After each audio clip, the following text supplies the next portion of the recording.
For those of you who'd like access to this content, follow the link in the description box, visit our Patreon page, and subscribe to the Black Kluge tier. For a mere $5 a month, you get access to the alternate Sunday episodes you've been missing, only available on Patreon, as well as the weekly Tuesday episodes. But wait, there's more. If you subscribe to the Black Kluge tier, you'll also get 2 weeks advance notice to our Thursday sessions. And if you needed any more incentive, when we have bonus episodes, Patreon is the place where you're going to find them. Also, don't forget to check out Teepublic for our great swag. The link is also in the aforementioned description. Just do me a favor. If 5 years from now I was right, you tell me. All right? Thank you. If we're still speaking. Jeez, he's such a... See, even that, he's nasty. Maybe I'll stop talking to you. Yeah, I'll stop talking. Well, I don't threaten people. No. And what's so great about it is that if I met you in person, you wouldn't have the balls to come up and say that to me. Because I'd sock you in the fucking head. And probably deck you. When I was a little kid, he just slowed it down. When I was a little kid, my dad would take me to ball games. I would sit there with my hands over my head. I was so scared of getting hit by a ball. I was going to look for a Nikki Hilton. But you see, those good-looking rich girls, they don't go for a guy like me because they don't need my money. But it's my mind, not my penis that I have to train. Yeah, I'm working on training my penis. That's where I've been going wrong. That's why I lost half my money. I can't believe my penis. Train the mind. Homo, and all you do is mooch off of people. You do nothing. You're a big homo. That's not entirely true. What do you do, really? I'm bisexual and I don't mooch off everybody. The single best thing about going out with Howard is that we get courtside seats to the Knicks game. Yeah, we loved it. Damn! When did you have your interviews? During the day? How am I supposed to find a new job? Send out smoke signals? See how anybody would leave that job that you left with us. And the one thing I don't respond well to is humiliation. I don't respond well to it at all. You know, I want to be told what a shithead I am. I don't want to, those days are over. I've suffered enough in this business. I don't need to find out what a shithead I am. But look at your hair. I mean, every curl was manufactured. It's terrific. And you're a radio guy. You're not even on TV. I am on TV. I'm on demand, and I was on E for 11 years. Yeah. It's the #1 show on E for 11 years. It was exciting. You and Joan Rivers. I couldn't get enough of that. I mean, Gary's got a wife and kids. And if I leave, who the fuck is going to hire him? Just help me out. Turn out the lights so I don't have to pay the electric bill every minute. It makes me sick. The hair is real, and I don't color. Don't get too frisky. I mean, if I was to give it a good yank, you wouldn't know. No, wouldn't all fall out. No, I have my own hair. And you dye it, obviously. I do not color it. As you can see, I have some gray in it, but no, I'm very blessed. My grandfather. Look me in the eye and repeat it. I swear on a stack of Bibles that I don't color my hair. It's that 3 months into this relationship that you told him, Howard, this relationship is all about you. Oh, I think I knew that from day one, but I'm okay with it. It's all about him, Ed. We watch TV, what he wants to watch. We eat. We wake up at 5 o'clock in the morning. We go to bed at 8. I love it, though. It's my life. Welcome, ladies and gentlemen, to QF, a podcast about Howard Stern. I'm your host, Phil Moore, a.k.a. Jim Fix, and with me back again in the saddle for part 2 of Booey Radley is Mr. Jay Santi, host of Turnbuckle Tabloid. How are you, sir?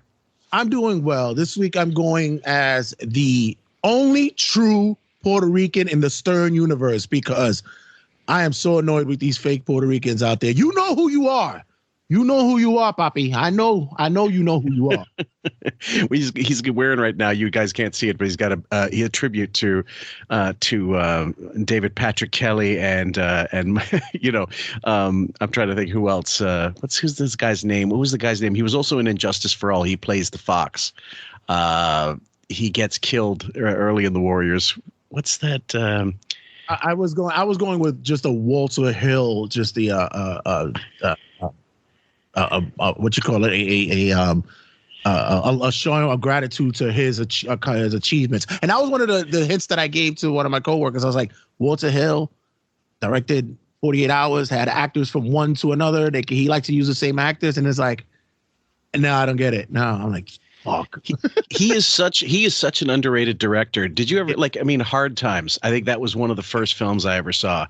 And if anybody doesn't remember, James Coburn and Charles Bronson, and there's one of the best lines that their cut man is a hophead. He goes, some people are born unto failure. Others have it thrust upon them. Because he's a doctor. He's flunked out of medical school because he's a heroin addict. What did you ever see the DVD version of the Warriors, the updated one with all the cartoon inserts? I didn't see the last one because I know they had a few years back that they had an extended version, director's cover. I didn't see the anniversary one. No. Yeah. Well, the good thing about it is they cleaned up the color and the lighting, and now maybe for some people that's akin to The Godfather. You don't mess with that. Make it as dark as you want because it's at night. It's except for the very last scene, and but they did a wonderful remastering job. But then Walter Hill decided he wanted originally to have little comic book fadeaways between scenes, as if it was a comic book. And it even though it is a very comic booky type movie, I didn't like that. I don't think it added anything to the film by doing that. I'll tell you one thing though, since you're now on your emulation status and you're playing your video games and such, if you cross the Warriors on there for PlayStation 2, it's a phenomenal game. It's a great transition from movie to video game. It has a great backstory with it as well that correlates with the movie. It's fantastic. I suggest it heavily. I love it. I played it on a PSP, and it was just as good on the PSP as it was on PlayStation 2. And I don't know if they've that one is it basically it's it really is. It's got a GTA type feel to it, but it's wholly the Warriors universe. So any game heads out there that are kind of poo-pooing that it's too childish, no, it's a lot of fun. Has the music, the soundtrack, just the same ambiance and the same look. Hey, Rockstar did a great job with it. I highly suggest it for you guys if you get if you play games. Totally. Anyway, guys, we're going to go back into the vid and we're going to play a little bit more of this, and then we're going to try the wrap-up show. So here we go. And run the office and stop Dilly down with these fucking two. Right. You know exactly. What I mean? Be a boss. He's got to step up and just be their boss. He's still an intern in his own mind. That's the problem. I mean. There's never an intern here. Whatever, a shadow traffic stooge. Yeah, but in defense of Gary, though, sir, the way the show's structured. Oh my goodness! I mean, part of the brilliance of the show is part of. Artie, that's your famous line. In defense of Fred, in defense of Robin, in defense. I've never defended Fred once. No. Or me. I never recall that being said. I can't defend you, you fuckhead. He had to defend Fred because he's the only man in that place. That's why he's been dragging him with him for 35 years. He's a real man. 35 years? How dare you? I've been dragging him like a ball and chain for 35 years. That's why. Years. He's a man. What kind of a fruit are you? Damn it. Hey, Hal. Yeah. How's Gary going to get those guys in line when they know, like little kids, they can run to someone above him and make fun of Gary? And that was Stuttering John's whole defense. I know we covered that in the first one. And it's something that Howard never really ever understood as well. Yeah,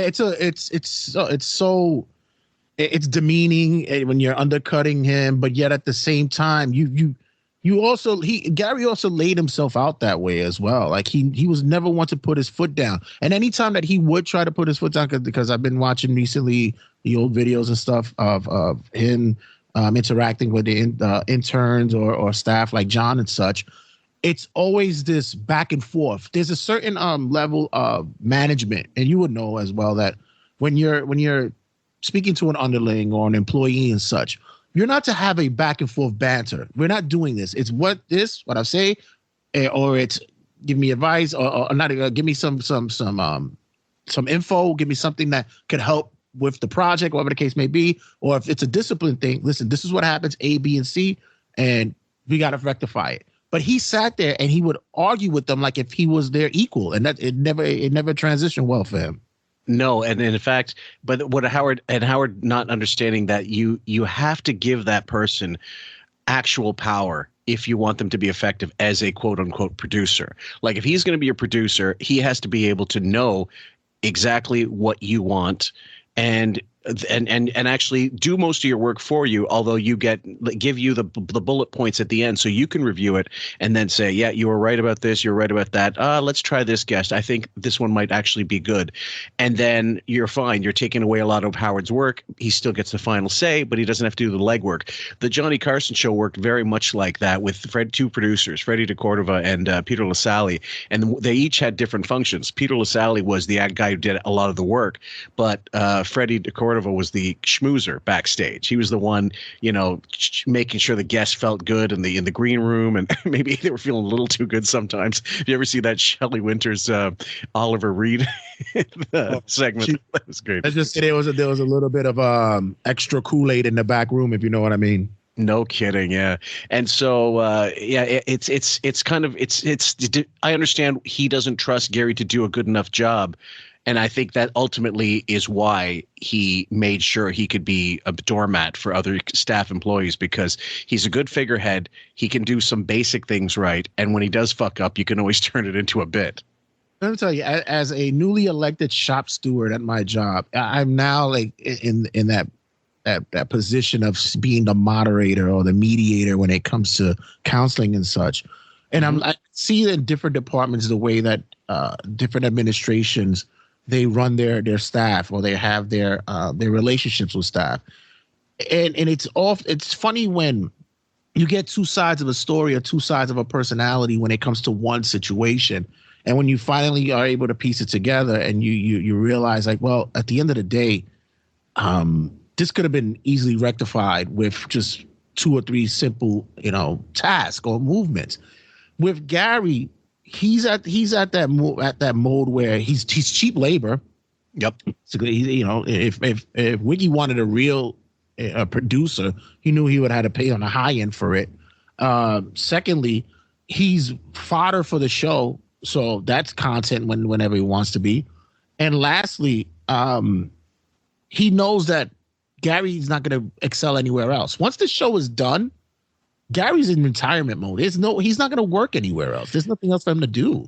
Well, that was one thing I was going to ask you about, actually, because in the wrap-up show segment, he talks about how, if Whoopi Goldberg had a show, and if they offered, if I tried to, if I got a job there, they'd pay me 2.5, 3 times what I'd be making here, but it wouldn't be as entertaining. Blah, blah, blah. But that was him washing Howard's ballsack, who he knows is probably listening to the wrap-up show. In truth, do you think Gary ever tried to get out from under? No. And it's all about comfort zones. He mentioned that years ago that he did the MTV audition. He mentioned where they actually reached out to him to do some producing work for them as a side gig and such. But at the same time, he's comfortable. He doesn't have to do much work. He's sitting in the lap of luxury when it comes to that place, because there's no harm, no foul. There's no real repercussions if something happens that doesn't please Howard. So, like booking a guest who's got whooping cough, or booking a guest that has at the same time, 2 guests at the same time. I loved that. That was so much fun. Was that Jewel and who else was it? Jenny McCarthy. Jenny McCarthy, two blondes famous for getting their tits out. I'm horrible for actually remembering that. That's terrible. Yeah. Hey, Hal, in defense of Artie, I think... No, you see, a defining moment was yesterday. Gary knows Sal and Richard every minute of bitching and stuff. And he talks about it on the wrap-up show. Fine, good call. Right. Look, but listen, hey, Hal, I got to go. I got to pay my toll. I'm driving down this... All right, go pay your toll. So you're not in the conversation. So he's talking. I sort of feel that this is my fault because I was the one who said, is there no other recourse if a bit is never going to be played? I didn't know this was not a... There's absolutely recourse. Howard? I will give it to the guys, and I'll say, hey, put it up there and play it. On preview page 2 in red is Sal saying maybe we shouldn't play this. All right, let me hear it. And I will... But it wasn't as if Sal ran in and said, stop. But Gary, preview page 1 or 2? In red. 2. I said 2. Oh, what a horrible system. It's a horrible fucking system. Okay. Drink. Maybe this should be an outlet again for bits you couldn't get played and they've been sitting there. All right, because Robin's here, why don't you go grab Dead Grandpa Pizza? Go grab it, throw it on a CD. Probably up right there. No. This is a different proposition. Maybe Howard wants to hit it first. It's not going to happen. I'm telling you. Between you and I was about to erase it. I'll go. Okay. All right. So go make it. And now Robin he was is about a good to judge. erase it. Who asked you to erase it? I didn't tell you to erase it. But it was about to be. We need room on the pages. All right, good. But listen, Howard. Okay. All right. Nope. It's again, and this is the issue that a lot of staff members had with the wrap-up show, and Gary in particular. He has power on that show. So now he felt he could swing his sword and say, you know what? Don't worry about it. It's going to get cut anyway. Not knowing or not feeling as though that Wiggy would have known or would knew that this was happening. He thought that Wiggy would have never heard this. It's got to be tough trying to predict what your boss thinks is going to be good or funny when he has no sense of what anything is good. And I would trust Gary to know that a bit was better or funny than if Howard said it was funny. Well, that's what his job was. He was the gatekeeper for all that. If he had the guys were going to run in to show their balls or shake their asses in front of somebody's faces, he was like, all right, go ahead. And there were other times where he'll tell the guys, no, right now. So he had that power. But at the same time, it's like, how fickle fucking Wiggy is. You know that he can be on this level. So when it comes to certain things, you should know to stay clear of it. But once again, like I mentioned, this is Gary's point of power because the wrap-up show was given to him. And we saw down later, they took it away from him. Yeah, Booey definitely got a silverback monkey status when he decided I'm going to be the grand poobah of the wrap-up show, and me and John Hein are going to rule over all these acres. And our pack mules, Richard and Jed, and Sal, they're just going to have to listen and do what we want. But at the same time, if you give that guy a show, it should be like, look, if you give me this power, I'm going to use it. And so I don't fault Gary for that, but I think at this point in time, he should know after all these years, if Howard hasn't given the okay on something, maybe you have to keep asking him. Maybe you have to keep going to him and say, I'm not sure about it. And if you're not sure, expect that you're going to get fucked on because he pounces on mistakes and he will not give you actual praise if you do your job right. Yeah, there's no such thing as a compliment sandwich in his deli. No fucking way. Half of it on the side. All right. I can't take this. But I'm not here. I'm not out to. No, you sabotage. Well, I'm not out to sabotage you. You did, but you did. But I mean, do you? You sabotage. Are your decisions right 100% of the time? Actually, yeah. Yeah. Fart man, anyone? Howard Stern, the high school years. Kane.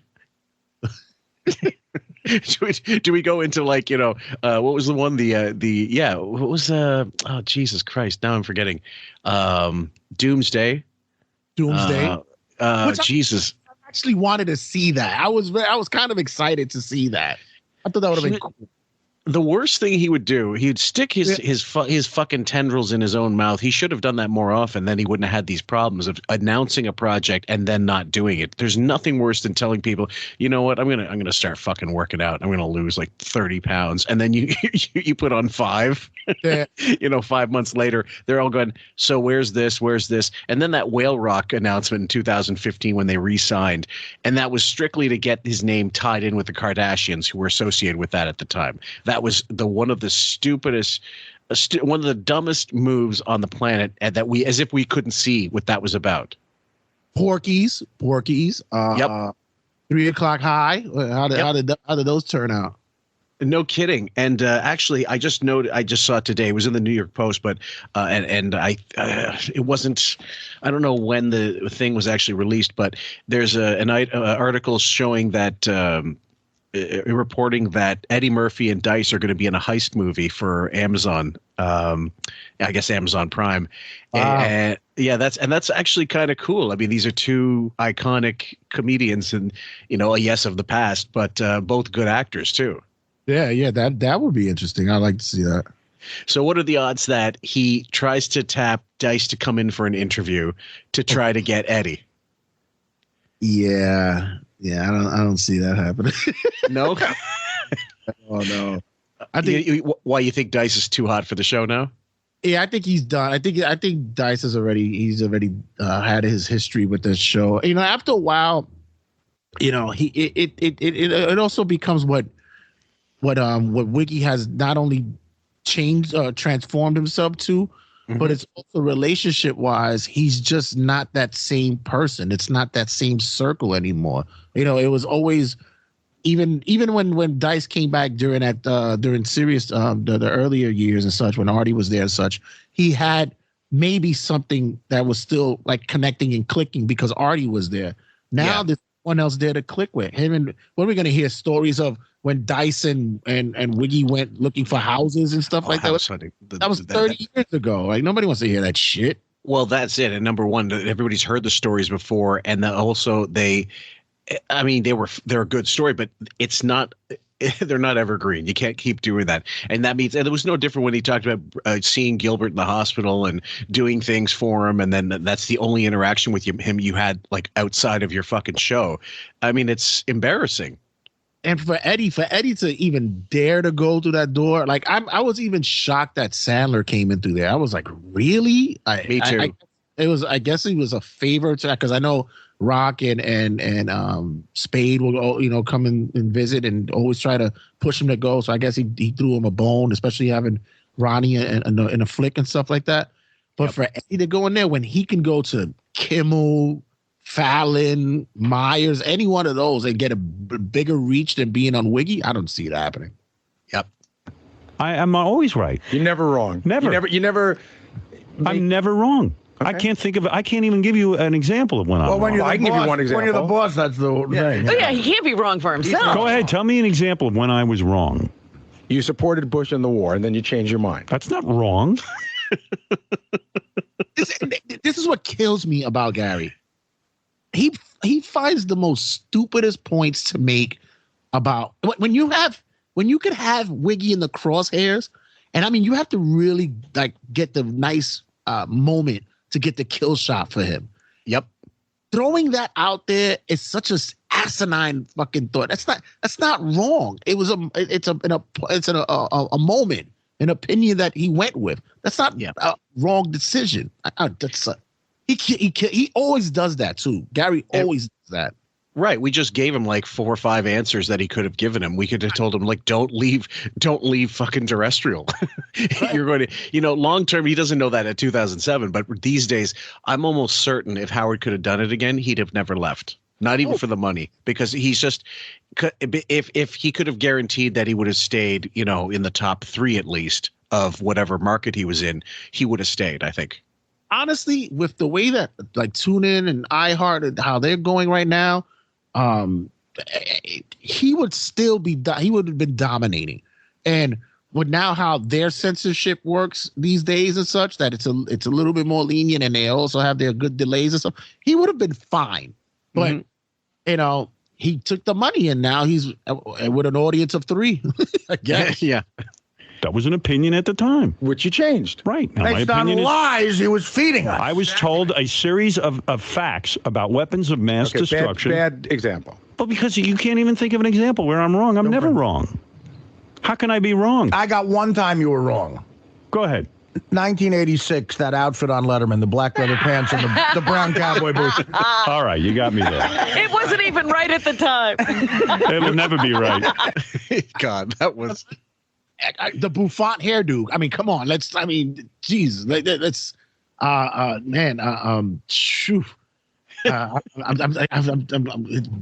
picking Ralph as a stylist. Like that's where else can we go with it? Shit. It was Urban Cowboy. Christ almighty, and John Travolta, God, no, it's just a perfect reference right there. You posted a picture in the group page the other day, and I was so pissed because I had it on the tip of my tongue. I was like, where have I seen this? Where did I see this video from? With him with a Skater Boy shirt? And yes. I'm going, where? And I still can't. I can't get it out of my head where I've seen it. And so to this day, so I asked people if anybody knew the exact video, because a lot of the clothes he does wear again and again. This specific one and that look, any clue? No, I'm still trying to pinpoint from where it's from. It's gonna come to me. I know it's gonna come to me one way. Well, I'm gonna pop up in the middle of the day and just be like, "Ain't no ring toss." This Sunday you'll get the answer because it's from the beginning of the bro fight. Oh, damn. Yeah. Damn. I was close. I said ring toss, so it was around that time. Yeah, no, that we've. I was. It's not struggling, but I thought with Kayla, I was wondering what episode, what should we cover that we haven't gotten to yet, but also what haven't we cleaned up? And as with the Ralph Steals Money saga, that I did part with Sam, and then in the wrap up show with Carrie. There was so much more to the bro fight that I wanted to do at the time that Sam didn't want to do. She thought, let's just stick with, the fight itself. And I go, no, you need the whole story for this one because otherwise, you're not getting both sides because they'll never play. Even in the middle of a fight, they're never going to play all of the clips they should be playing to explain the story. So when you go with bringing in that girl, Jen, already was the best. She goes, because she said, I'm into chubby guys. And then he goes, so you going to like a sumo convention to pick up another? It's like, there's someone on YouTube. I'm sorry that I forget the name of the channel, but they have it's a 4-hour video of the whole bro fight saga. Like they had, it's crazy. Yep. You know what I kept thinking of today when you were getting mad at me off the air? Then now, I kept thinking of, you know what tomorrow is, right? It's take your children to work day. Oh. And I thought maybe they should see this. You know what, Gary? Honestly, See what? See what? See me getting. See what that you do things wrong. Yeah, why should your son see that? They should see me get emasculated. Emasculated? Yeah. I'm the emasculated one. I'm the one who feels emasculated in this. Yeah, try telling a narcissism that you're the victim. Good luck. But Gary's wrong too. He's not being emasculated. What it is that he's being told that he was wrong. He was a fuck up, yeah. But then what makes it the more emasculating part that he feels is because he's arguing, and it's like, no, you fucked up. Like, just take it. Sometimes and that's the whole thing. These individuals. Because Gary has his moments of narcissism. We know that he's the elitist. So you gotta take it and eat the crow and just go with it. It is totally like that supercomputer at the end of the Coyote Bugs Bunny short where it says, "Go back and take your medicine." Exactly. I don't even have control of my own show anymore. You and Sal and Richard emasculated me. Yes, you cut my balls off. What do you mean you're emasculated? Your son should see how you emasculated me. Yes, he should. Both of them. I mean, what is this? Sounds like everybody's running around here with no ball. Yeah. He's emasculated.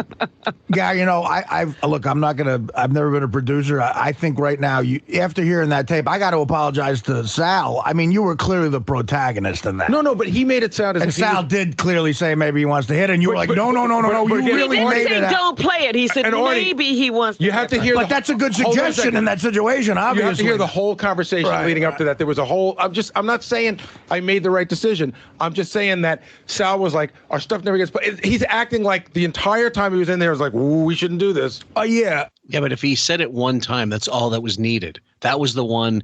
Again, he's such a fucking idiot. I would love to just, I don't know. I'd love to. I'd read a book about the Mets and then school him on the Mets in a day.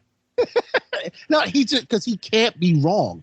And then when he's proven wrong, he can never say, "Oh, you got me there." He can never have that. With getting caught sleeping and DePace showing the video to Howard was an example of him doing whatever he could to just get away from the fact that you were sleeping on the fucking job. And most people who that happens to would get reprimanded at the very least. And he got away with very little. He got away with with murder in that situation. I would have let him sleep so much longer. Years ago, like I mentioned earlier, we mentioned about the kill shot that he could have had on Wiggy. The one that I always listen to, and it irks me, is when he had him in the crosshairs about his fake admiration for music and and he called him a poser. I'm like, you had him, but he veered away from it, and it's like because he doesn't know how to articulate or even really argue with somebody or have a debate or a conversation with somebody about them not being a certain type of person. Well, that's right, because he's not actually going after. He's not smart enough in the moment and he's also too intimidated. You have to have a very good presence of mind and also talk a lot slower than he does and think a lot faster and understand. You can see the pattern, the progression of where Howard's going. You can cut him off at the knees every single time because he's an idiot. Like, he's just as big an idiot as Booey is. And the other one was always that around the time when Wiggy was it was in chess mode, and he'd go back to your gay chess and all that stuff. That's not no. You're not gonna win there, sir. You're not. No. Well, I mean, but I think you should admit you're wrong and deal with the people who work for you directly. It sounds like you're in competition with Sal now because your two kids talking to the teacher. No, I'm not in like, competition. But what you said earlier is right. It's very difficult, and I had this problem with Stuttering John for 10 years. Oh, no, I know. It's very difficult to tell someone you can do this, you can do that, when you know very well that they're going to run into Howard and say, this is not that example. This has nothing to do with that. Yeah, that is definitely not the same thing. And again, we've talked about this. Gary with Stuttering John, that was his own fucking stupidity as well. He told John things he shouldn't have done and shouldn't have. John goes to Howard, brings it up on the air, and now Gary feels like shit. Well, you're the one with the big mouth telling Stuttering John what you made. and then the other thing at that same time too was that with John didn't have the thing where, he would goof on Gary where, the big teeth, monkey looking, all that. They'll do that ribbing and stuff, busting balls. But with Sal, when Sal came in, he was venomous way. He says, "Here it is, well, Howard. Gary's an idiot," and he was not playing. Like he was legit describing and saying that he's a bad producer. Yep. He warmed up to him later on, and then it became the goofing thing with the Gary mask and stuff. But early on, it wasn't the same thing. No, it's plain and simple. No, what I'm saying as a general rule, they could. Could do what? What are they doing? How do they usurp you? What? Because they make fun of Baba Booey? No, just not that. Like they'll come in, I'll be like, we shouldn't do this, and then they'll come back in and go, Gary said we shouldn't do this, but we were thinking this is funny. Well, they shouldn't do that. So tell them not to do it. So maybe you should, do the whole parental thing that you and Gary shouldn't disagree in front of the kids, and you should take Gary. Well, that's something that we found later on, especially with Richard, that's very passive aggressive. Yes, you don't do that. But yet still, if you want to get your shit on, you still try to throw it in there. I mean, I can understand that. No, but yeah, it's very passive aggressive. Oh, yeah. Gary's the one who went out and reported to Sal our conversation. All right, thank you. Thank you, Gary. You're welcome. Gary Delbate, everyone, producer. Now, do you want to leave it at there and then just go to the wrap-up show? Because I think that's plenty of that. Yeah, sure. Okay, so let me just get the clip in question. I just downloaded it, and so much better having that fucking website available, the Google Drive. Oh, I go to that when I'm looking for specific things to go to sleep to. That's my I go to. Okay, let's check. Got some jokes that I haven't tried yet on the show that I want to try. 783-7610. Okay, 5, 4, 3, 2, 1. All right, guys, we're going to go into the wrap-up show segment now, and we hope you get as much out of this as we do. We know Booey will, so here we go. It's weird when the first topic is actually the wrap-up show today. And, I had to come by, John. I'm sorry to interrupt because I've got some jokes that I haven't tried yet on the show that I want to try here. Any of them funny? No.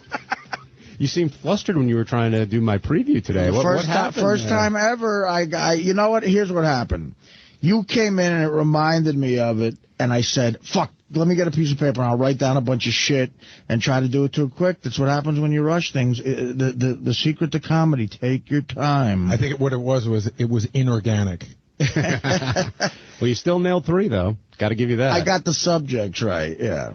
The funny part about it is if I gotta nail it, because then the funny part is it sounds like his cadence. But let's move on to your guys' fuck up later and yesterday and all that other shit. Now, this morning when you got in, was Howard pissed at you instantly, or what? Well, no, because he didn't know anything about it. I told him about it. Oh, he didn't realize that the bit even got played. Yeah, I said to him as soon as he walked in, I said, "Hey, I want to tell you about something that happened on the wrap-up show yesterday," because I was going to start with the wrap-up clips.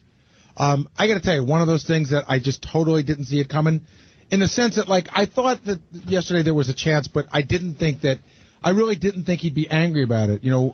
Again, He could have just as easily said, "Oh, that's great. Now that we played the bit, we'll play it here. That's great." And so I didn't see it coming. And it came. Yeah, no, listen, man. It came like Nick Manning. Artie. But it's like you said. It's like you mentioned earlier that you don't know with Wiggy. You don't know because he could easily could have said that. He could have, but at the same time, it's maybe he was in a hissy fit that moment. Maybe he was alluding or giving out a piss mist that day. So and Gary walked into it. So yeah, it could have went either way. Yeah, you got to pick your spots. You got to know, like maybe ask him after he's had a great interview with someone and that he's feeling like, oh wow, that was awesome, and or a really funny bit. Then he'd be more like, yeah, well, no problem. We'll play the wrap up show clip here, and it wasn't even that great of a bit. The truth is, if anything's a really good bit, and I think they would have already cherry picked these things. So I think it's such a non-story in a lot of ways that if it was such a great thing, they would have played it on the air directly and forget about the wrap-up show. So again, I think while Gary's wrong, I do think Howard's making way too much out of it than it really is. And then plus, it's like I mentioned, it's Gary superseding his boss's creativity, I guess. Yeah. Stifling the Pelican. How many years you been on the show? 6 years? 6 years. Right. Yeah. And Howard's broken your balls pretty badly about Dana or whatever else. Right. But you've never been the subject of a rant like that, right? Where you could tell he's never on that level. Never on that level. And John, you? No. Yeah, it's brutal. I mean, it's just brutal. See, I think you and Stuttering John all suffer from that thing of like, and well, Sal and Richard to a certain extent, this is your beginning.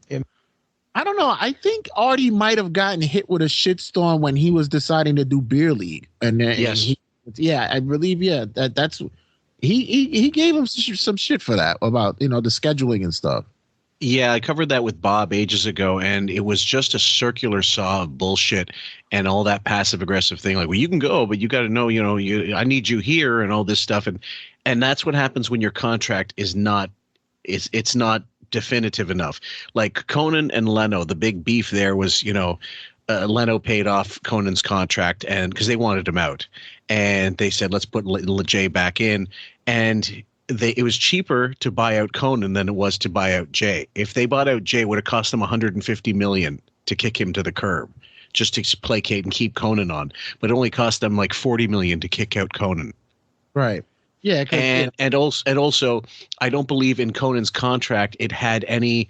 This was the other key thing. He did not have the right of scheduling time. So when they decided you're not going to go on at 11:30 or whatever it is, like you're going to go on at 12:05 or whatever it was, that he couldn't do anything about it, and that was stupid because the time it's always supposed to start whenever 11 o'clock or whatever time it's supposed to start.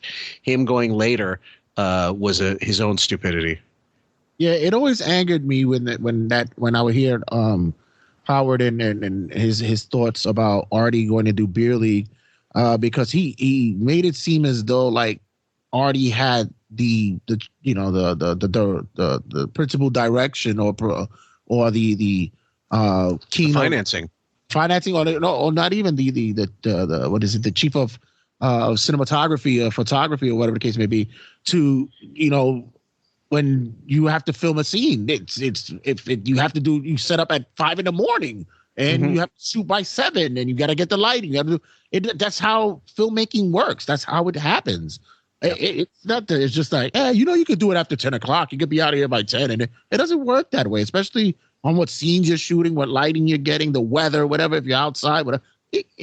He's a fucking prick. Oh, yeah.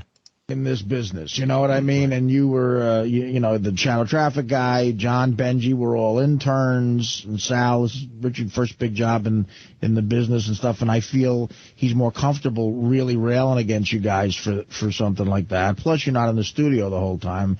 He's gotten pissed at me before, but with me sometimes, if he's mad at me, it's a little more passive aggressive sometimes, and that makes me so uncomfortable. But it's rare. He's usually nice to me, and it keeps the thing comfortable. But like today is, man, thank God you can at least leave the studio because you have to at that point after catching that much shit. But I think that, I mean, I don't mean this in a negative way, but I think sometimes Howard sees me as his creation, meaning he gave me my first job. I started with him. And in fairness to him, and this is the part that's so hard to take, as I've moved up along the way, he's rewarded me. And like when we started at Sirius, I remember we were in a meeting and he put his arm around me and he talked to, all the big people here. And he said, listen, when you're talking to Gary, you're talking to me. You know what I mean? Like I trust him that much, which was my ass. That was just to blow smoke, or blow smoke up his ass, or make it seem like they were some kind of big connective, all one for all and all for one bullshit move.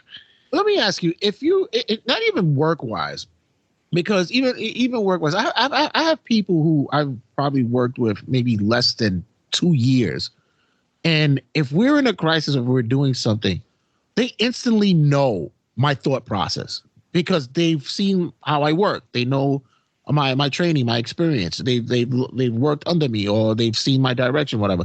So if I'm giving cues here and there and such, they're on the ball with it. Gary's been with Wiggy for, at this point by now, about 25 years, and still can't pick up any of his cues of him being sarcastic or passive aggressive or being shady. He's still oblivious to it. Well, and Allison figured it out and divorced his ass, and because she, but she had more FaceTime with him, so to speak, even though he was trying his best to avoid them at all costs. But yeah, you're right. He should have some kind of. He should be smart enough and have the emotional EQ to know when this is the right time to approach him. This is the right time to say such and such on the show. This is the right time to be like snarky back and give him some shit, and also have a set of balls. I'm not saying you got to go in there and just tell him, fuck off, Howard, you're full of shit. But you're on a show where that's going to be more entertaining than if you just take it up the ass. Right. And you're right. He should know. But I think the inherent problem is Howard is so childish and so unpredictable at any given time. That's why Gary's not sure. Yeah, but even still, like with parents who have children that could be that way, you get that sense as well as like of knowing behavior or sense of the environment or the situation that you like. Okay, this could be a trigger, or this could be something that might not end fairly well. You get a fair sense of balance with it. I really believe that for, like we mentioned earlier, that Gary just was very timid and very intimidated by him for such a long time. And by this time, why would you still harbor that? Because he even would say sometimes, and matter of fact, not even say, he would still have these tics where he would go in and got to clear his throat. It's like, dude, you've been with this guy for so long and you're still getting nervous? Like, what the fuck? I think inherently there's something, and I wouldn't say it's a father figure type of, it's a father-son relationship, but he definitely sees Howard as some kind of, I think for the longest time he felt Howard could do no wrong, and I need to hitch my wagon to him, and so I'm beholden to him for that, as opposed to Artie, who, as he got more into drugs, I think the drugs were to hide his disdain of Howard, and he had, and his disappointment of being on the show, being criminally underpaid, and also just hating being on there for certain things, and then being frustrated. Oh, you're not doing movies, you're not doing a TV show. A TV gig would have been 1,000 times better for Artie and healthier as well. Yeah. Filming once a week, rehearsals, table read-throughs, craft services table, different times. And you shoot once and you're done, and you get the weekend off. And you don't have any residuals, all that kind of stuff. If you get, per diems and whatever, and then he could have done stand-up shows pretty regularly and without the need to do 2 shows in a weekend in order to make his nut. So Gary doesn't have that. Like, if he doesn't have this show, he has fuck all. And so I think inherently he knows that, and that informs how he's going to walk on eggshells when it comes to Howard. Right. So I don't know. At the end of the day, you're right. He should be more, what's the word? Telepathic, I suppose. I guess in tune with his boss. Yeah. But then, when it came time to the Marcy Turk era, that's when I think Gary was at his most flustered, because he had no idea what the fuck was going on. None of them did. Yeah. When that became the transition, you felt it. You heard it, and it wasn't as though like it was a gradual thing that occurred. it happened, and it was like you just hit a wall. You hit, the Titanic hit the iceberg, and you felt the jarring of it because, gone went away. Went away the Sibian. Gone was shave or unshaved or stuff like that, and it was just as though like, what am I listening to? Is this Morning Zoo now, or what are we listening to? Yeah, an amazing thing to say. That's clear, definitely. But when with days like today, they're just it's not any better now than it was 23 years ago. I mean, 5 minutes into the show, hit number 1, Teddy. Here's what Gary heard. Gary, are you my producer or not? Yes. Fuck Sal and Richard. Are you my producer? Yes. And what's the rule? When we did the Friday show, you call me up and you tell me. I never played any of that stuff for you when we did the Friday. Yes, never. you did. You came to me and said, "Do you mind if I play this?" Bits Howard rejected. I didn't reject the bit. After you gotta fucking be kidding me. You gonna argue this with me? I'm just saying. I'm trying to give you some insight into what happened. No insight. I'm sick of your insight. Just tell me. Boom. But you pay me for insight. No. Nostra dumbass. Nostril dumbass. Yeah. No, it once again, he still doesn't get the role that he has. There was times where Wiggy would have a guest book, and he would look at Gary and say, "When did I approve that?" He'll tell you, "We approved that." He goes, "Jesus, what the hell was on my mind when I said to approve that?" And Gary would sit there and go, "I told you, boss, you wouldn't have had a home, but you want to put them on anyway." But that those are the moments right there where Gary should keep that mindset. But if I pass it through him and it doesn't work, it's his fuck up. Let him be the one that fucks it up. Yeah. Well, I remember there was one when it had to do with Howard's so-called mad tear years, where Gary said on the wrap-up show one time, I got shit on by Howard a couple times for not getting a girl's number and being not knowing, Jesus, what's wrong with you, Gary? Get her fucking number, whatever. And then Gary was saying, his standards changed so drastically. It was like initially a girl that would never, girls that would have never been on the show all of a sudden became 10s because he was single, and I had no way of knowing like which way he was going to go with it. And then Howard admitted, yeah, later on I got more selective. I'm like, what? Ralph with a tuxedo instead of shirt and jeans, that became the preference. Fuck off. Yeah, but I mean, he realized that the people that were coming in had vaginas. Yeah.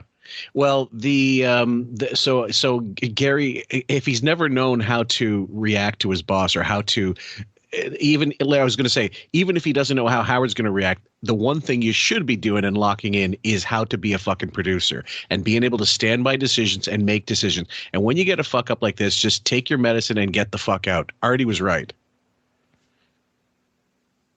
Listen to me. Here's the rule yet again. If anybody doesn't understand it, you call me up and you fucking ask me if I'm done with something. How's that? That I understand. All right, thank you. But of course it doesn't stop there. I looked at the clock at one point, and that was like 6:02, right? I looked at the clock at one point because you just think like, how long could it possibly go on? I don't know how much longer it went on, but I looked at the clock and it was 6:38. Well, it seemed like what really set you off though was the guy to your right. Who, Judas, the stockbroker? Now, Sal, I was talking to Sal. You think you did nothing wrong, correct? No, can I say something? Sure.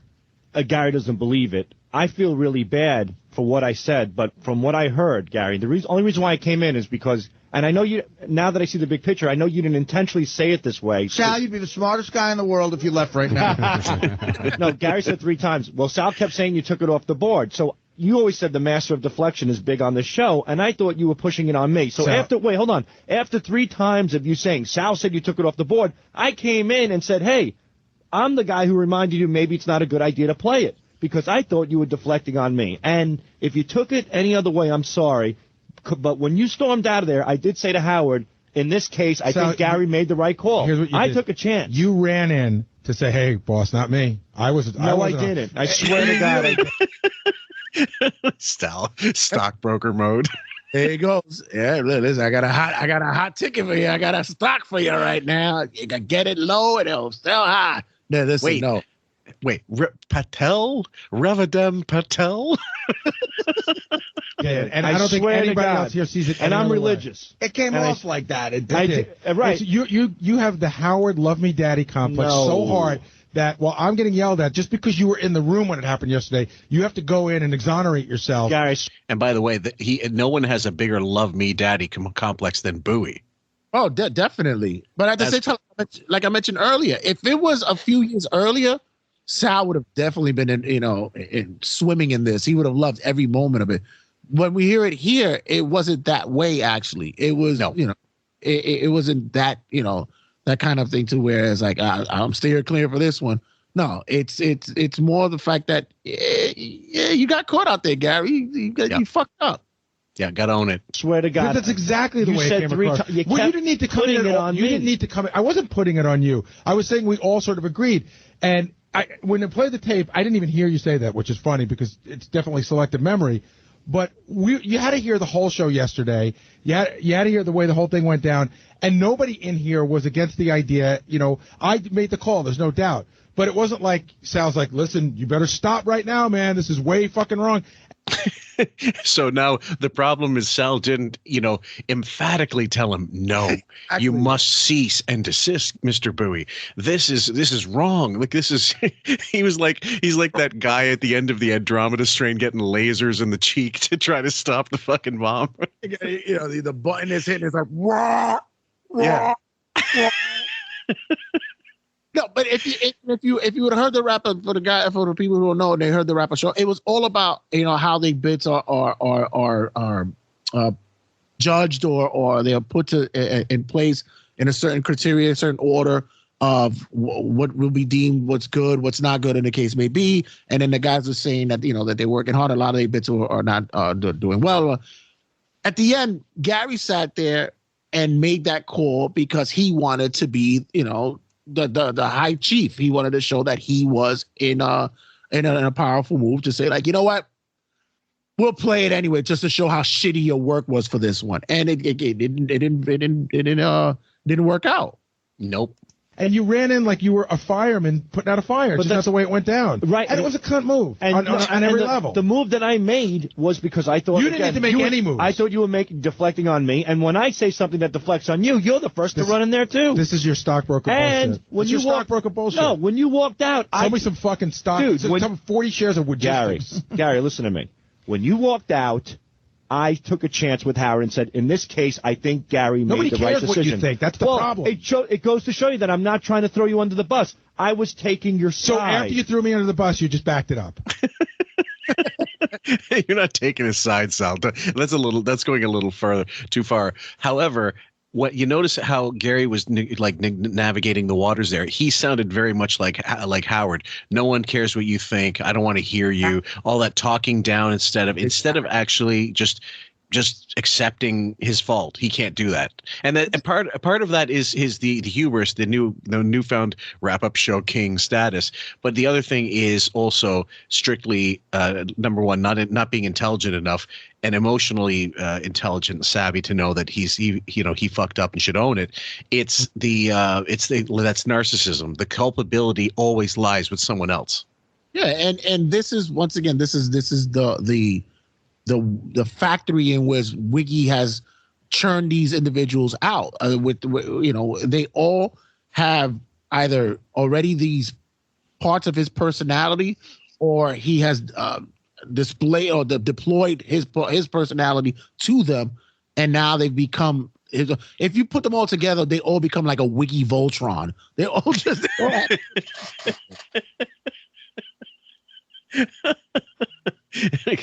What was the one? It was the Devastator. Was that the big Constructicon?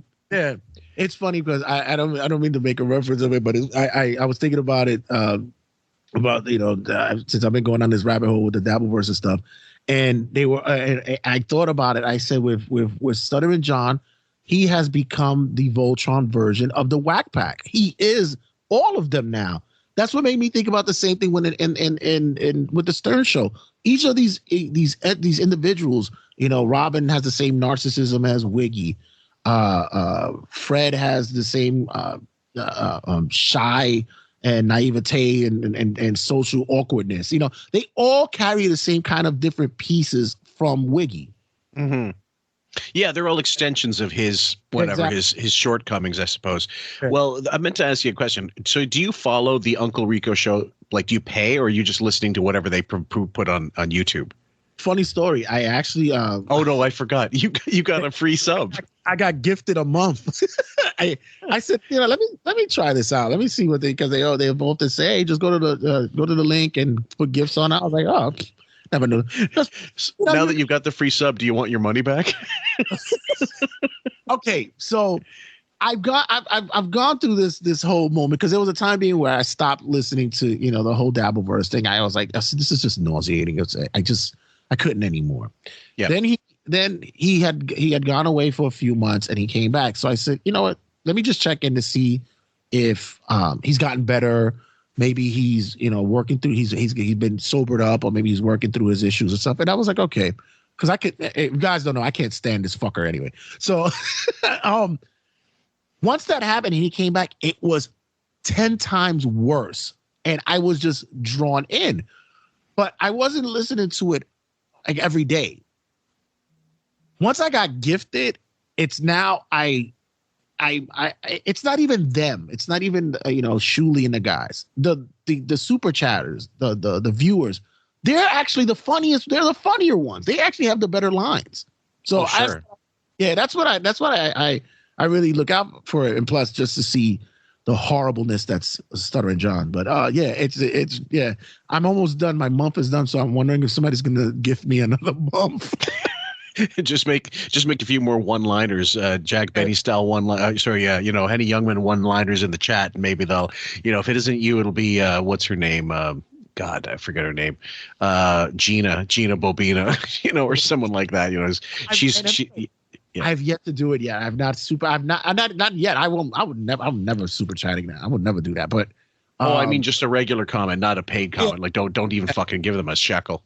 Yeah, no, I would never do that. But thanks for the gift, though. Whoever gave it to me, thanks. Yeah, no kidding.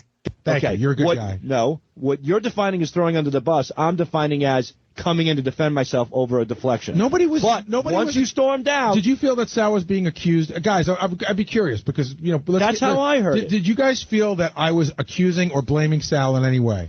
No, because all I could hear was Howard yelling at you, and I think no matter what you would have said, it wouldn't have changed his mind. But did you hear me say anything? I don't think Sal was in danger of getting it blamed on him. You weren't, Sal. You weren't. Okay, but whatever the case is, but answer that. Don't whatever the case is. When Gary stormed out, I can't remember exactly what Gary said, but you weren't in danger of being in trouble. It was all Gary. So running but that's what I heard my name 3 times, but. When Gary walked out to show my sincerity, I took your side. I took your side. You know what? You repeat yourself. But I took your side, Gary. It was too late. I took your side. But it is true, though. He didn't have to run in there. Gary was getting the heat. Yeah. That was him essentially adding a little lighter fluid to the fucking, the monk setting himself on fire here. Yeah. I think that the best there me and you, maybe we're going to cover a show, the one where Gary, I can't remember, was it his kidney stone, like kidney stone that he had to go out. He was out at the office. I think he had a procedure or something, so he wasn't there that day. And then I guess, and there was a wrap-up show where they discussed how it was so much easier to work there now that Gary wasn't there. And the next day Artie calls in and says, hey, Gary, I heard what they said on the wrap-up show. Don't let it get to you, bud. Oh, man, it was such a thing. They said, I think Sal said, it was like someone had taken away the sofa that you had to get around to, make your way easier through the space. But then Goodstein got on, and also they all kind of reiterated the same thing, that Gary was this roadblock to Howard. And it made me realize Howard over time just stopped being so accessible to the people he should have been, and that made the show more difficult, because if you're not getting an answer out of the fucking boss and the actual boss, knowing that you have a couple levels of boss, but he's the one you got to go to and he doesn't want to see you, that everybody's time would be minimized if Gary took that much more, which wasn't much to begin with. But that's what Wiggy wanted. He this comes from the same guy who wants everybody to look at the damn wall when he's coming down the hallway so he could hide, go, quote unquote, meditate. That's what he wanted, to have that buffer. And I bet that one day it's like like they mentioned that that Larry Sanders episode when he was in the loop and he started in the loop and he doesn't want to be in the loop anymore. Take me out of the loop. When Gary came back, Wiki was most likely, thank you for coming back so fast. And probably Gary wasn't supposed to come back so fast because of what a procedure he had, but he had to come back because Wiki needed him. I meant to ask you. I sent you a couple blinds. This one was from 313. It was a wrestling blind, so I always send them Jay's way if I find them. It says here, it is one thing to have your fellow coworkers in on the sex trafficking thing for the sports entertainment company, and quite another for the daughter of the sex trafficker to be involved too. Vince McMahon, WWE, Stephanie McMahon, and it comes the article cited. It's a link leading to an article saying Vince McMahon's daughter Stephanie, WWE President Nick Khan, COO Brad Bloom, and former exec Brian Nurse are identified as previously unnamed key figures in Janelle Grant's sex trafficking lawsuit. There's that, and then there was another one. Let me see if I can find it here. Hold on just one moment. Okay, this is from 310. This former wrestling executive is asking people to move on, quote unquote, because he knows he covered for the big boss's sexual perversions, Jim Ross, Vince McMahon. What's your take on these? I don't doubt for a minute that Jim Ross didn't know what was going on. Yeah, I know that the Gerald Briscoes, even Pat Patterson, and during those times, especially in the 80s, the 90s, and the early 2000s, that they were somewhat in the loop. Jim, the only thing with Jim Ross was that he was always in and out with the company. It ran hot and cold because at least with Jim, he wasn't one that wouldn't bite his tongue, and that's where times he had gotten fired. Mm-hmm. Both aspects. As per the other ones in question, especially Stephanie and Nick Khan came in, and it was almost as though he was going. Mind you, he came in as not only from the sports industry, but also he's a friend of Dwayne Johnson's. He's a close friend. Yeah. Okay.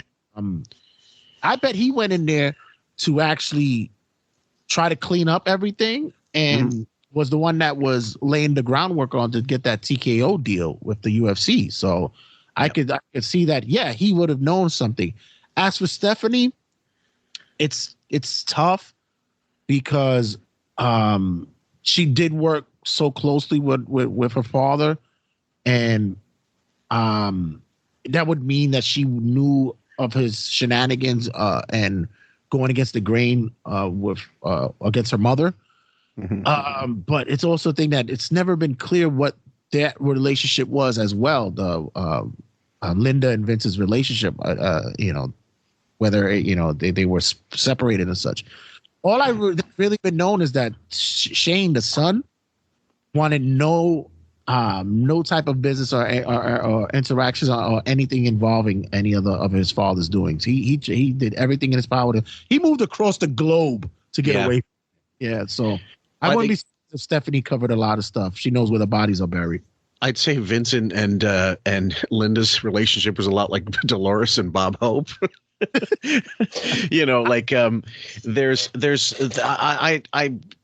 I'm just waiting for all the books, the stories to come out that, as long as people are still alive to be able to tell those stories. And we're talking over decades now. And a lot of people, they're passing more faster than we can imagine. But some of those old school guys just won't talk because they're absolutely, that's not my business, whatever. But if you could get, Jake the Snake under truth serum, or, if you could get, I don't know, some of the partiers like Don Morocco, I'm sure there'd be some stories out there that would fucking curl your toes. Get fucking Jake 2 8 balls. He'll tell you everything. He don't give a shit. Yeah. And I said, and Howard goes, oh, so now you're going to tell me how to do my job? And I said, no, I'm not telling you, but I'm saying that in this case, I think Gary made the right call. Nobody cares what you think. All you could have done by running in there was amplify Howard's anger at Gary, which is essentially what you did. And Howard was trying to tell you, I mean, he was kidding. He was like, get out. Like, this isn't your problem. This is Gary's problem right now. I understand that. But again, I thought it was a deflection on me. And I'm sorry. I really mean that. I think Sal knew exactly what he was doing, and he wanted Gary to get shit on.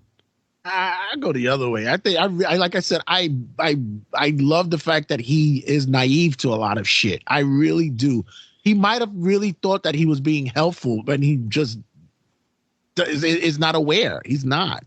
Or do you think it's the truth is closer to he thought it might go to him, he might catch some residual shit, but if the audio is there defending him, then he didn't really need to go in there at all and defend himself. Exactly. Yeah. But that clip they played yesterday from the show, and again, I said this in Sal's defense, it really incriminates you, Gary, because Sal did go, look, maybe Howard wants to hit it, and he's your employee. You're his boss. So after you go, no, I was going to race him, believe me. What else is Sal going to say? That's not Sal's position as an employee to go, whoa, stop. But that's how Sal made it sound today. So did Sal need to come in and say that? He didn't. That's the problem. But maybe you misunderstood what was going on, but you were in no danger of getting in trouble. Well, it was all Gary. And again, you coming in just made it a million times worse on him. And that's I'm sorry, Gary. And yesterday I was looking out for you. I mean, it was a joke today on the show, but yesterday I did point it out as well. Don't help me. Don't help me. Okay. Richard, how did you? We're having this conversation because you and Richard nagged the shit out of me. So, I know, now and you help us. The lines have been defined now. When I say no, it means no. I'm talking on the air, and when the mics go off, I'll tell you off the air. When I say no, you got to give me space to breathe. Just like a chick when you're sex. No means no. Except at the Howard Stern show. I mean, like they know where they work. Those guys know that if they can get Howard's ear, they can fucking turn, they can make time go backwards. They can make, they can visit the planet Houston and, heat vision fucking snakes. It's not that, it's not rocket science. Sal was a fan before he became Sal on the show, so he knows how the fucking show works. Well, that and you got to take in consideration too. Like those two guys, they're really just known for their prank calls and stuff like that. It wasn't until they had to do the extreme where they were putting paint on their balls and painting each other's face and shit like that, where that became their new shtick, their new thing. So every time they were fighting to get something, they were fighting to get on the radio, to get some screen time, to get some microphone time. So any little thing counted for them. So, and if, you put up 20 bits and only one of them is getting on, you get desperate and you want to find a way to get some more time. But see, this is You've insulted me for the last time. This is kind of how this started, though. Like, we hate to... We'll hate it more. Well, we hate to nag you, but... Hate it more. But we want to just ask once in a while, is this bit going to get played? If we never say anything, then chances are it is. You don't know that. Forgot. That's your problem. You don't know that I'm in there all day long plugging for you guys, and then I come out after I just plugged it to Howard and said, hey, let's try this, but then you're up my ass. No, we don't. I mean, we're not being rude or anything. I love Richard, but sometimes he's another one that just... He buries himself. He just digs his own grave. Big time. This goes along the line. Maybe we'll probably cover it later on where Sal and Richard were doing a show, and on stage they said that they were going to release an album of unreleased bits and stuff, and Howard tore their ass up about that. That's on the master list. I definitely want to cover that because it falls perfectly in line with all of the, Stuttering John wants to, release this or T-shirts, and Howard's like Artie's beer league trying to get time off. It's all the same shit. Friends of the Howard Stern show, all that crap, And they were saying, I remember specifically in that clip, they were saying this is stuff that they basically were rejected. These are things that we haven't done on the show, and we did them in our own time, and basically their own terrorizing telemarketers type stuff, but not that they recorded at Sirius. I believe that they were actually like waiting to see a lot of those bits that weren't going to get played. So like Richard is asking whether or not something's going to get played. So that if it doesn't get played, that they could go, okay, let's put this in the library for the future so that we can have this as. So and then that's why Wiggy was like, well, then if I don't play it, why are we going to release shit? Yeah, it's good. I think we're just asking. No, it's not rude, but it's clingy and needy. If you were a chick, I would say, give me a week to just get my shit together. But I mean, that's the worst. Give me a week to think about stuff that should take like a second of decision. Right. Right. We've always said they are so bad at analogies. It's so well, bad. not only that, like the communication level is also off the charts bad. When we did the Sal's comedy coach thing, and you remember the last part of it where they're in the office just going back and forth, and how clearly unhealthy that would be for any work environment. While interns are there listening to you bickering like a bunch of fucking old yentas, and all this. All of a sudden, Gary's. I did like that Sal got a little, like Gary got a little bit back, but for the most part, he gets his ass handed to him. Right. I mean, I don't want to be like come in there and bother you. All I'm asking is, hey Gary, can we ask him if we can play like the wheelbarrow bit again? But again, if I've already just asked him that, it's just like. But I don't know that you just asked. Well, him no, that I was. But But see, that's the whole point. You guys don't respect my ability to handle it. Once you've given it to me, I've got it. Gary, if I didn't respect it, I wouldn't have warned you not to play the bit yesterday. Fuck off, cunt. No.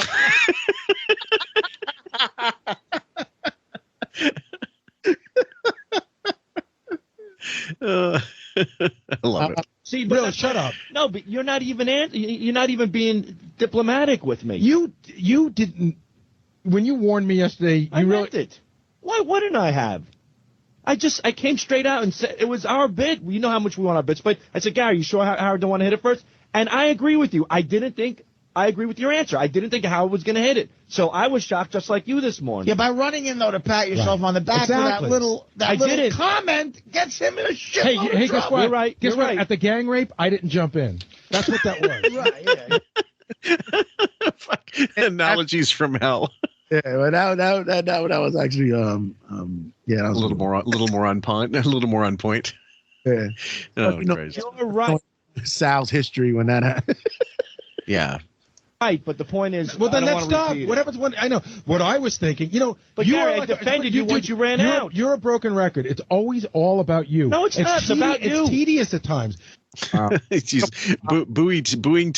telling them something Mary's told him 1,000 times. Yeah, I was about to say, talk about pot calling. I mean, really.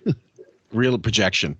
Here's what I was thinking. But you don't see me in this picture at all. Sure I do. That's why I defended you when you ran out. Here's what I did for you. Plus, it was on tape. You don't have to defend yourself. You knew he'd probably listen to it. Running in there, Gary was already under a shitload of pressure. You just made it a million times worse to go in and go, I said something, Howard. But when he ran out, I defended him.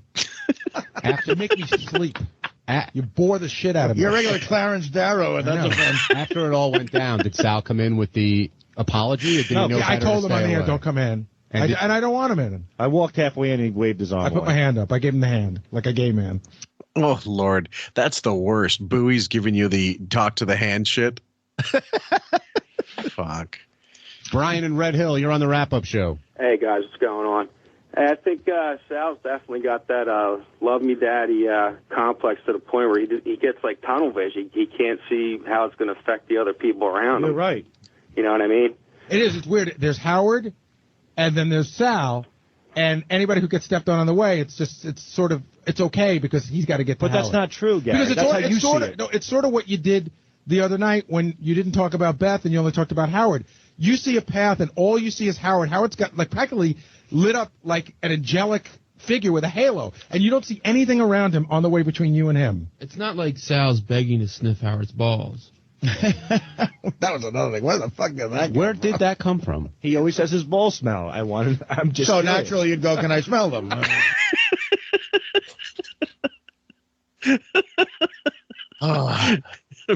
Well, this is more in line than what they'd have, in October for sure in 2024. But I digress. God, the comedic minds. Be honest. I have to ask you this: in that clip that when I heard he was putting in $5,000 for Richard to lick Sal's balls, did you find that funny, or were you like horrified, or were you just laughing at the laughing that was going on in studio? To me, it was the latter.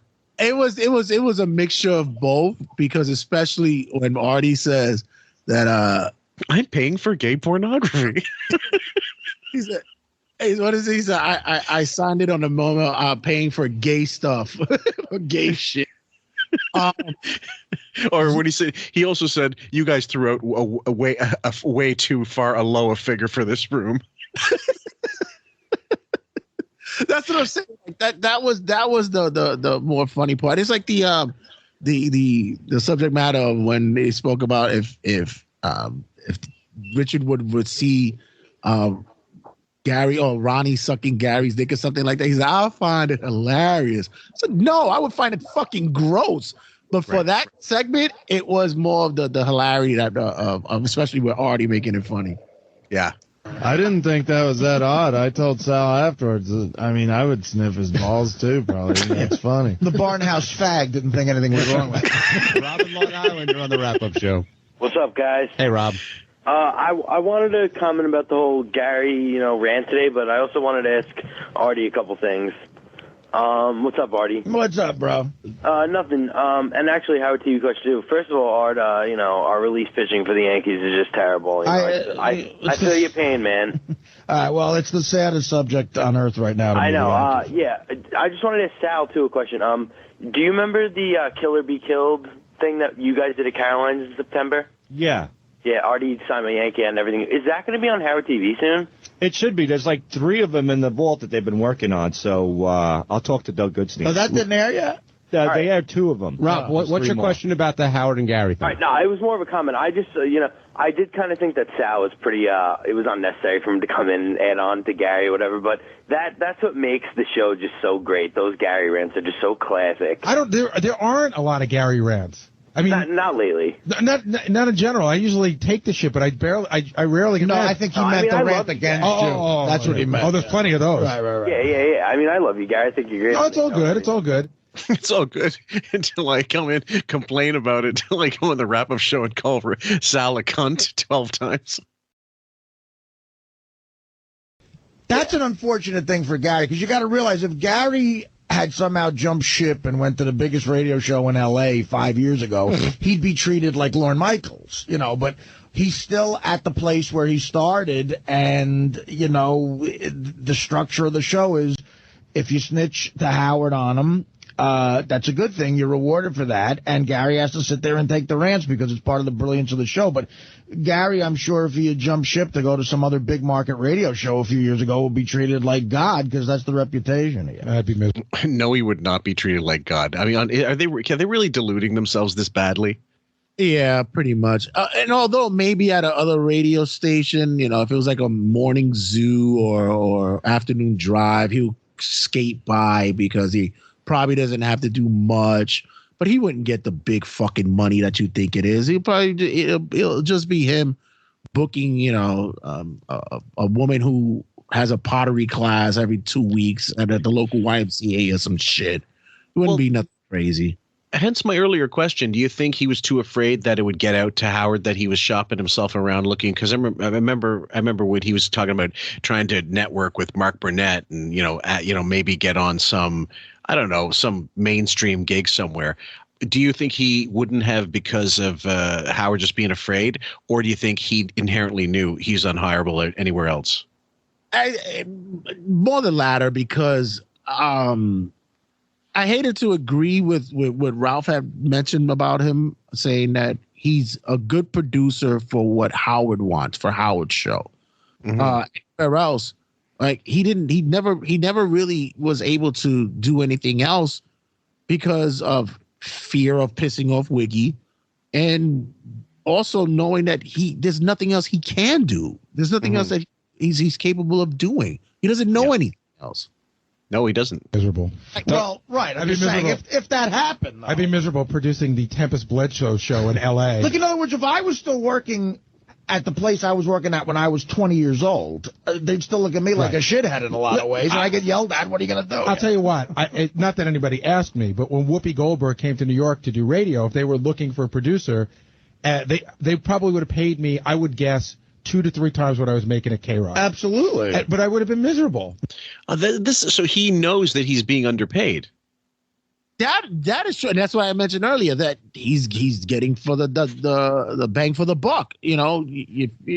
Basically, like when you're shopping, you're paying more for the quality, and Wiggy paid him less because he knew what quality he was going to get. Yeah. Do you remember the bit when Ganji and Doug Goodstein did like commercials for the show, and then that was one of my favorite clips.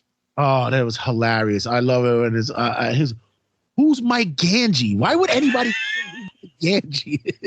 My favorite was we don't have a Ganji because we don't have the money for people that are good. Oh man, there's this one clip of Gilbert, and I remember I've heard it maybe 2 or 3 times, and I can't find it ever again. And I tried looking on the directory we have. It's when Gilbert is busting Ganji's balls, and he goes, "We have it hard out. Make sure we have a hard out." Oh, I remember. 10 minutes, and it was hilarious.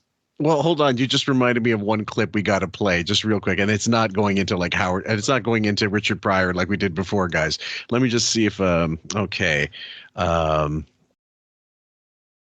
Guys, I want to play a little of this. This is Artie and Howard goofing on High Pitch Eric because he was using some TV terminology and they're just busting his balls. They're just going nuts because something he must have heard. So I think that this is kind of a tribute to Gary, what Gary might sound like when he's trying to put his CV together and get in interviews with maybe other with other stations for jobs. I heard you got a job. Oh, yeah, I did. Yeah, he's going to do voiceover on Jim Brewer's cartoon. That's great. Yeah. Well, it's not definite yet. Oh, it's not? No, I went for voiceover work the other day. As a regular voice? Yeah. Wow, that's good money. As one of the people I grew up with on Long Island. Does Brewer have like a cartoon deal that I don't know about?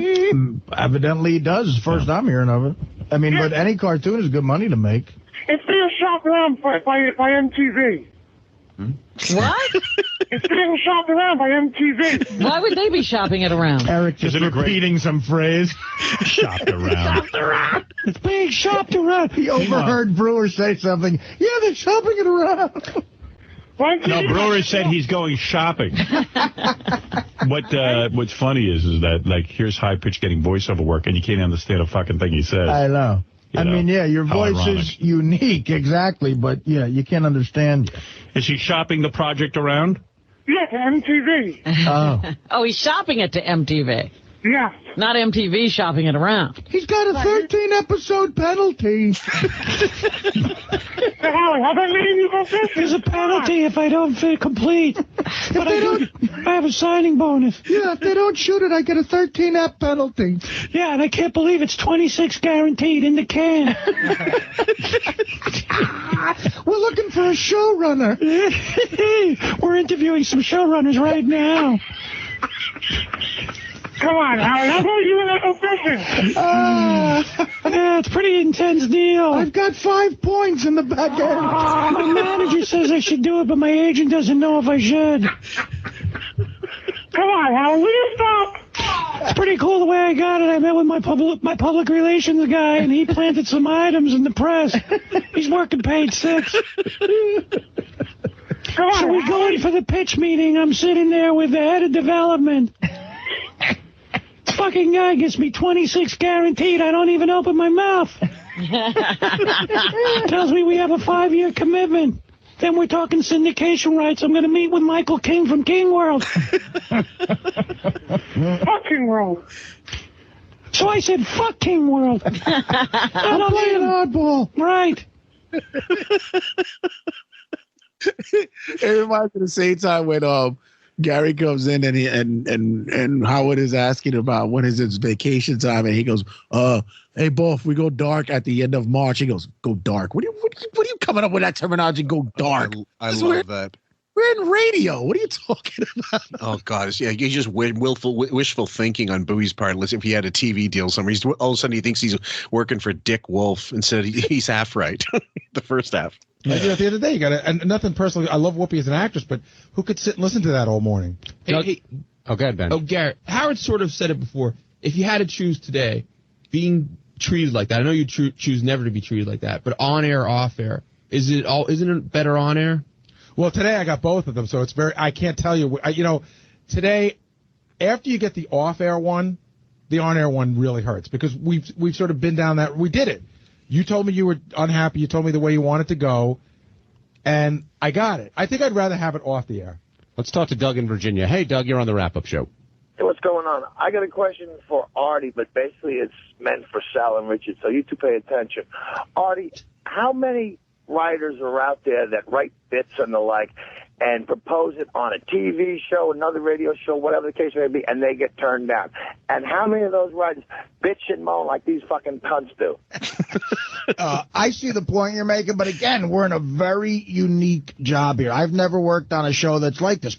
Writers at television shows get turned down all the time for ideas, and you know what? There's a lot of bitching that they do, but it's internally. It's not known by the bosses and the muckety mucks of the show. But here, when they bitch, it gets on the air, so Howard knows. Therefore, you know about it. So there's a lot of bitching in TV with writers, but you don't hear it as the audience member. And here you do. So in their defense, what are you going to do? I'll give you a great. He's right. He's absolutely right.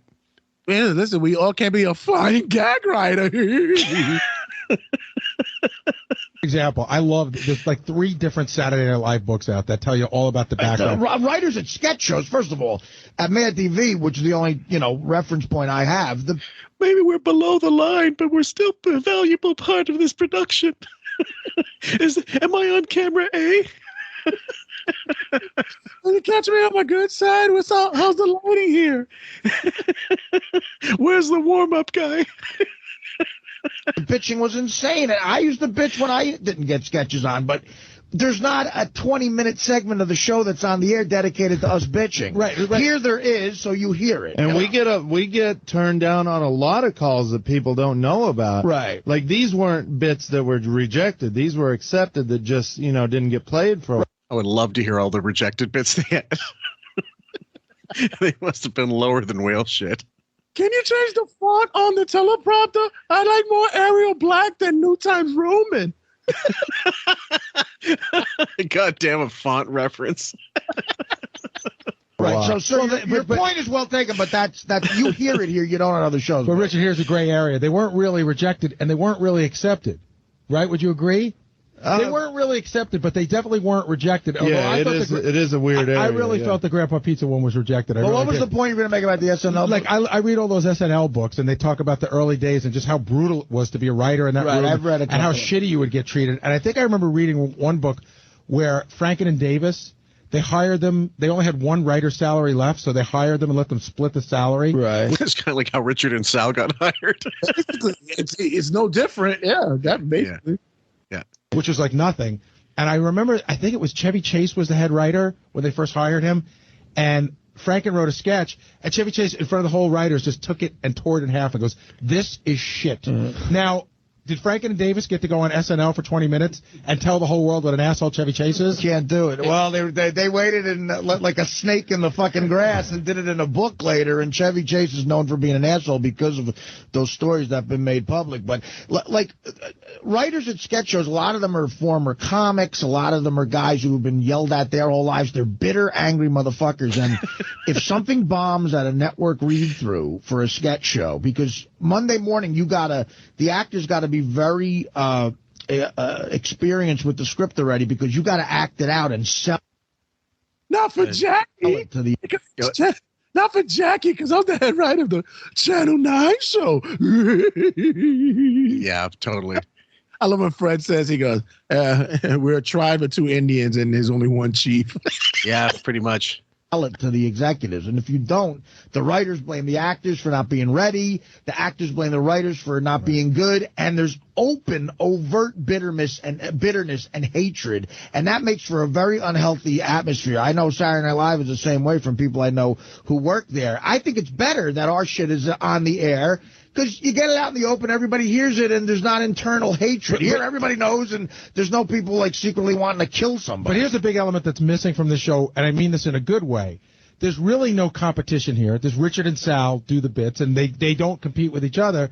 And well, is that true? I mean, I think there's there's a little bit of competition. So this has me thinking about, since I've been doing the Jackie impression, there's been we saw 2 facets of Wiggy during the years. We had the flying gag writer Jackie, and then we had the Benji years, right?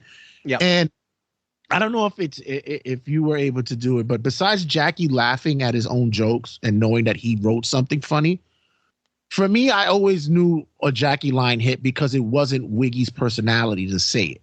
It was outside of the realm.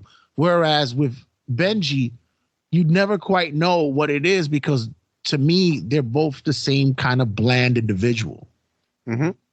So, and if you wanted a litmus test, all you had to do was see Howard on any late night talk show without Jackie's lines to make him funny, really, or even Benji. Let's give him some credit. Sometimes, I suppose, maybe I don't know what line would that would be, but by and large, without Jackie, you heard the difference in the radio shows following. Yeah. Vision. It's human nature. We write so much, work together so much. It's the best chemistry I've ever had with anybody in my life. But here's the other part of it that I was going to say. I'll wait for Sal's book. There's nobody here. There's nobody that works on the show that doesn't want. Like, there's not that element of somebody not wanting to see it succeed. Like at SNL. Right. You would think that this was like the back room of your show of shows. They had the greatest comedic minds in fucking comedy history in that show. You would think that this is what we're talking about here. Like, we got the next Mel Brooks and Woody Allen all in that fucking room. It's fucking guys talking about fucking fart jokes and talking about Jews. What's in my pouch? What's in my pouch? Come on. Yeah. Other writers go, oh, I hope their shit sucks. We are all. We push for each other. I want yours. I want everything you guys do to get on the air. Not even to themselves. People are so mean. Like the writers like that are. They root for you to fail openly, and it really makes for a bad atmosphere. But here, it's the bad atmosphere is just on the air. Artie, do the actors end up like trying harder for certain writers? I mean, does that happen in that? It depends. Sometimes you hate the writer to the point where you go, fuck it. I'm not going to sell your shit if you're going to treat me like that, and vice versa. Because a lot of writers on these sketch shows now, Al Franken's a perfect example. He's a writer, became a cast member. Right. At Mad TV, they had seen 20 years of that on Saturday Night Live. A lot of the writers wanted to be doing stuff on the air. They would write something, and if it didn't go well in the read-through, as a matter of fact, Patton Oswalt, the guy we've had on, he was a writer at Mad TV. Clearly, he wanted to be on the air. He wrote a 4-page monologue for me once that I read at the network read-through. Didn't go that well, and Patton said, I'm going to go in and just tell him I should do it. And I was like, do whatever you want. And, that creates contention. I mean, I love Patton, but that was, that's a typical move where that makes me look like shit. Right. That sounds like egotistical murderer fucking Patton Oswalt trying his best to shoehorn himself into a production that he doesn't belong. I never liked that smarmy cunt.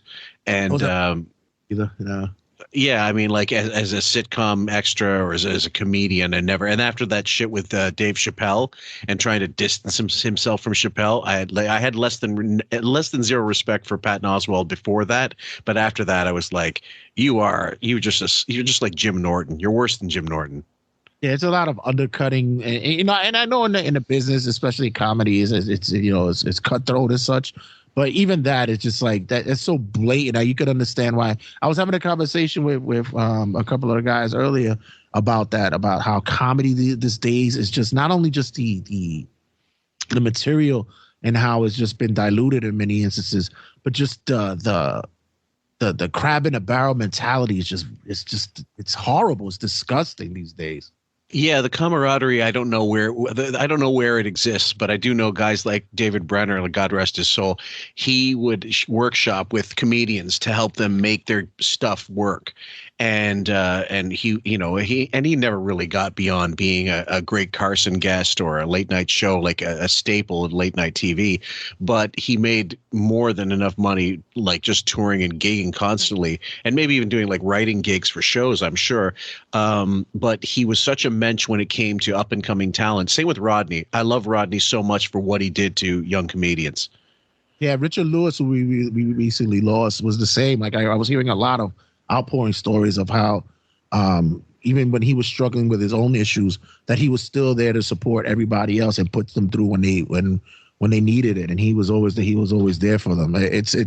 It's not there anymore. Like it's sad to hear like a lot of these comedians these days, especially now with the forum of podcasting, they're all sitting just bashing and lambasting each other all through just so they could get the next 100 listeners to go on to their podcast. It's sad. Yeah, it's unfortunate, and it should be. I'm not saying it should be like the Rat Pack or something like that, but I think you can. you could still foster some type of community where you do help each other just with everything, and no one needs to know. I mean, the problem is in this industry, like when there are script doctors, it gets out there. This shithead didn't write that fucking movie. It was written by somebody else, a script doctor, and that hurts their credibility. There's loads of anecdotes over there about this one screenwriter who I think it was Ernest Tidyman, the guy who wrote The French Connection. He hired like 3 writers to write under his name, and he paid them to write scripts. So basically he figured, if I could, get them to do the work and just sell them as, who I am, I can make a shitload of money. So he paid 3 guys to do these scripts. They sold them for whatever money, and then they were so awful he never got another job writing again. Yeah, I've heard numerous stories, and it always like scared me to go to even try to dip my toe in that kind of water, because it's and mind you, I grew up in the projects in Brooklyn, so you would think I wouldn't be scared of shit. Yeah, I mean, like what's it like in your part of the world? I mean, like, is it like do you go to gigs? Like, are people, when you go to comedy gigs, like just stand up, pure stand up, are the audiences like, are they what's the environment like where the clubs you might go? Are they, are they polite enough? Do they respect the whole, let the give the comedian a chance to fuck up or succeed? Don't heckle them. It's been it's hit or miss with a lot of places, especially now in the gentrified areas of Brooklyn and Queens, where they're now slowly but surely popping up a lot of comedy spots, a lot of comedy clubs here and there. And a lot of times it's depending on that community, depending on what's the attraction, what's going on. Especially these days, like a lot of comedians are not very comfortable with their own material yet. So a lot of them like to do crowd work. So there's always that banter, and it's always it always interferes with what the whole essence of being at a stand-up event is, because it gets lost because the young up-and-comers aren't comfortable with that, so the crowd is more involved, so it is distracting. I often at times, like I once I see it happen, I just stand up and go to the bar because it gets annoying. Well, crowd work is boring, and it depends who's doing it, and like there's some great fucking, there's some Todd Berry he had a road work special. Basically, was him just doing crowd work actually, and it was really good in a lot of ways. I don't know that I would have released it as a special, but it was definitely interesting. And then like Jeff Ross did that roasting inmates at Brazos Jail, county jail, or whatever it was. It was an interesting little attempt at taking the roast somewhere it's never been and being, the comedy Johnny Cash.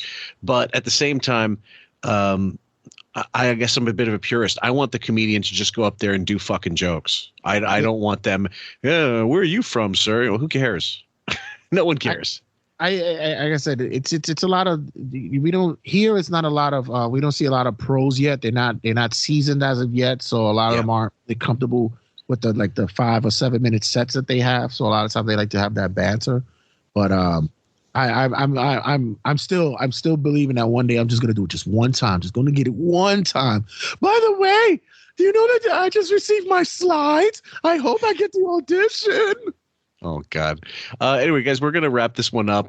We hope you guys have enjoyed this two-parter, and we know anytime there's a Booey Bash or a bit of Sal, but already a lot of big potpourri. It's like Chipotle mixed with fucking chicken tikka masala. You just can't go wrong. And we hope you'll enjoy the next one as well. How about you, sir? What you up to? Any shout-outs you want to give forth?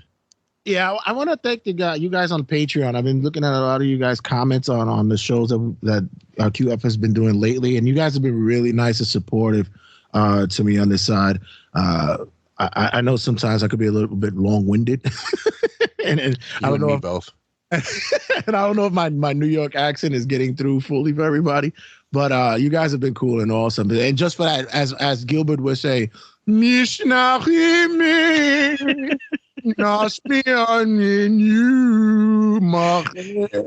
That's my prayer to you guys. Thank you. That's my blessing. All right, guys. We hope you. We hope you take it to the moil. Anyway, we love you. Have a good one, guys.